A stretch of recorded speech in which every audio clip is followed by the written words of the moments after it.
जैसा कि आज 2 मई है तो आज पिट का नोटिफिकेशन पिट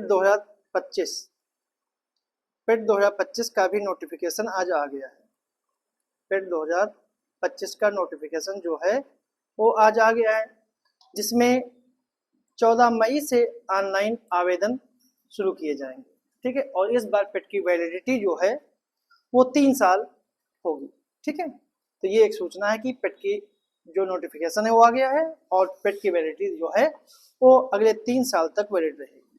ठीक है, तो आज का जो प्रश्न है वो जैन धर्म से संबंधित है और जैन धर्म का पहला प्रश्न है कि सूची 1 जैन दर्शन के अनुसार ज्ञान के प्रकार और दूसरी सूची है उसकी विशेषता।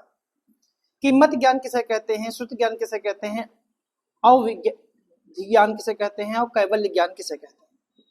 तो ये जो है सूची जो है सुमेलित कर। तो इसका सही जो आंसर है, इसका जो सही जो आंसर है, ठीक है, कि कौन सा ज्ञान जो है वो क्या कहलाता है, ये बताना है। तो इसका सही जो आंसर है वो आपका है ए ऑप्शन। ठीक है, कि पहले का तीसरा है। मत ज्ञान इंद्रिय जनित होता है, श्रुत ज्ञान श्रवण ज्ञान होता है, अवध ज्ञान दिव्य ज्ञान होता है और कैवल्य ज्ञान जो है वो पूर्ण ज्ञान होता है। एक होता है मन पर्याय ज्ञान, जो अन्य व्यक्तियों के मन मस्तिष्क का ज्ञान होता है। ठीक है, अगर जैन धर्म की बात करें, जैन धर्म में कुछ शब्दावली है जैसे आसव। ठीक है, आसव जो होता है वो कर्म जीवन की ओर प्रवाह होता है। दूसरा जो है वो समर है। ठीक है, समर समर जो है जब कर्म का प्रवाह जीव की ओर रुक जाए तो उसे समर कहते हैं। फिर आता है निर्जरा। निर्जरा जो होता है जब अवशिष्ट कर्म का जल जाना, यानी कि पहले से विद्यमान कर्मों का पतन हो जाना। तीसरा जो आता है वर्ड जो शब्दावली में वो है बंधन। बंधन जो है कर्म का जीव के साथ संयुक्त हो जाना बंधन कहलाता है।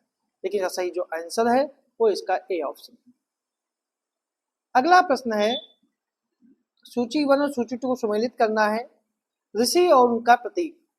कि श्री ऋषभनाथ बंदर, श्री अजितनाथ घोड़ा, श्री संभवनाथ बैल और अभिनंदन नाथ हाथी। तो कौन सा जो है वो सही सुमेलित है। तो इसका सही जो आंसर है वो है कि ऋषभनाथ का जो प्रतीक है वो बैल है और अजितनाथ का हाथी है, संभवनाथ का घोड़ा है और अभिनंदन नाथ का बंदर है। तो सही जो इसका आंसर आएगा वो आपका आएगा डी ऑप्शन। अब डी ऑप्शन का सही है। अगर अन्य बात करें, चकवा जो है ये सुमित नाथ का प्रतीक है, कमल पदम प्रभु का है,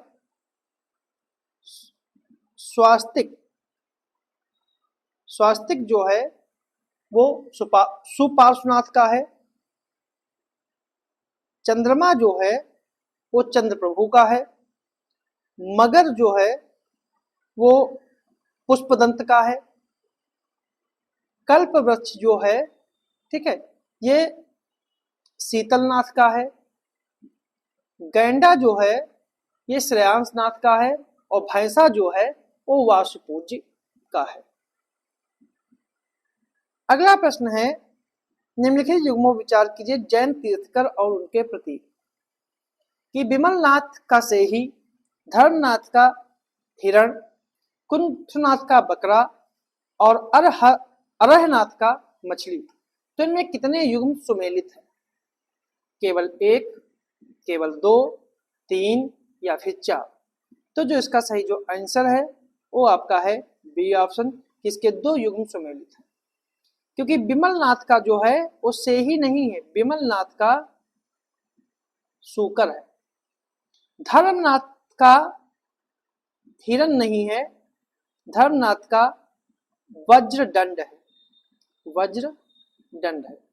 जबकि कुंजनाथ का बकरा है और अरहनाथ का मछली है। जो हिरण जो है वो शांतिनाथ का है हिरण जो है वो शांतिनाथ का है, ठीक है। और शुक सेही जो है, सेही सेही जो है वो अनंतनाथ का है, सेही जो है वो अनंतनाथ का है, ठीक है। तो सही आंसर जो है वो बी ऑप्शन है कि इसके दो कथन जो है सुमेलित है।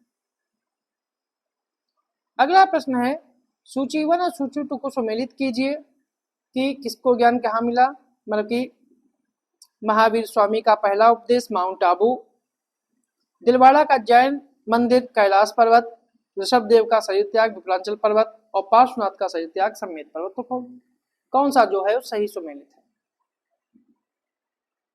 तो जो इसका सही जो आंसर है वो आपका है कि महावीर का पहला उपदेश जो है वो विप्रांचल की पहाड़ी पर मिला।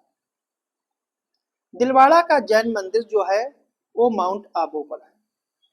ऋषभ देव का शरीर त्याग जो है वो सम्मेद पर्वत पर जो झारखंड में है। और पार्श्वनाथ का ऋषभ देव का जो शरीर त्याग है वो कैलाश पर्वत है, ठीक है। और पार्श्वनाथ का जो शरीर त्याग है वो सम्मेद पर्वत है, ठीक है। तो सही जो आंसर है वो ए ऑप्शन है, इसका सही जो आंसर है वो ए ऑप्शन।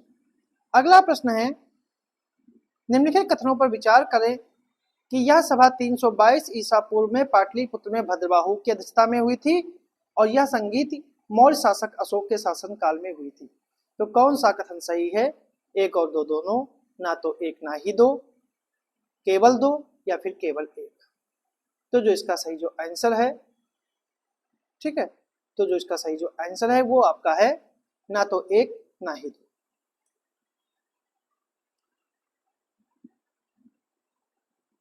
B option.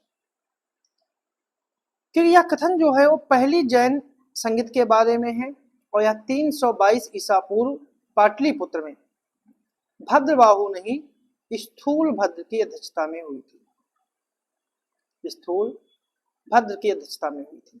और यह संगीत जो है वो मौर्य शासक चंद्रगुप्त मौर्य के शासनकाल में हुई थी। इसी सभा में जैन धर्म जो है श्वेतांबर और दिगंबर में बढ़ गया। इसी सभा में जैन साहित्य को श्वेतांबर द्वारा स्वीकार किया गया, वहीं दक्षिण के दिगंबर जैनों ने इस सभा तथा साहित्य का बहिष्कार किया। दूसरी जैन संगीत जो थी वो 513 ईस्वी में वल्लभी में हुई थी जो गुजरात में है, और उसके अध्यक्ष जो थे वो क्षमा श्रमण थे। और इस संगीत का मूल उद्देश्य जैन धर्म के मूल पाठों को एकत्र करके आगम का रूप देना था।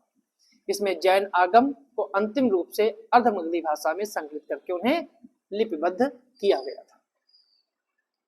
अगला प्रश्न है निम्नलिखित जैन तीर्थंकर के कालक्रम में व्यवस्थित कीजिए कि संभवनाथ, वासुपूज्य, कुंथनाथ और मल्लिनाथ। कूट के आधार पर चयनित करना है 1 2 3 4, 1 3 2 4, 2 3 1 4 या 2 1 3 4। तो इसका सही जो आंसर है वो आपका है ए ऑप्शन 1 2 3 4, ठीक है। कि संभवनाथ जो थे वो तीसरे थे, वासुपूज्य थे 12वें थे, कुंथनाथ 17वें थे और मल्लिनाथ 19वें थे। मल्लिनाथ का प्रतीक कलश था, कुंथनाथ का बकरा था, वासुपूज्य का भैंसा था और संभवनाथ का घोड़ा था। अगला प्रश्न है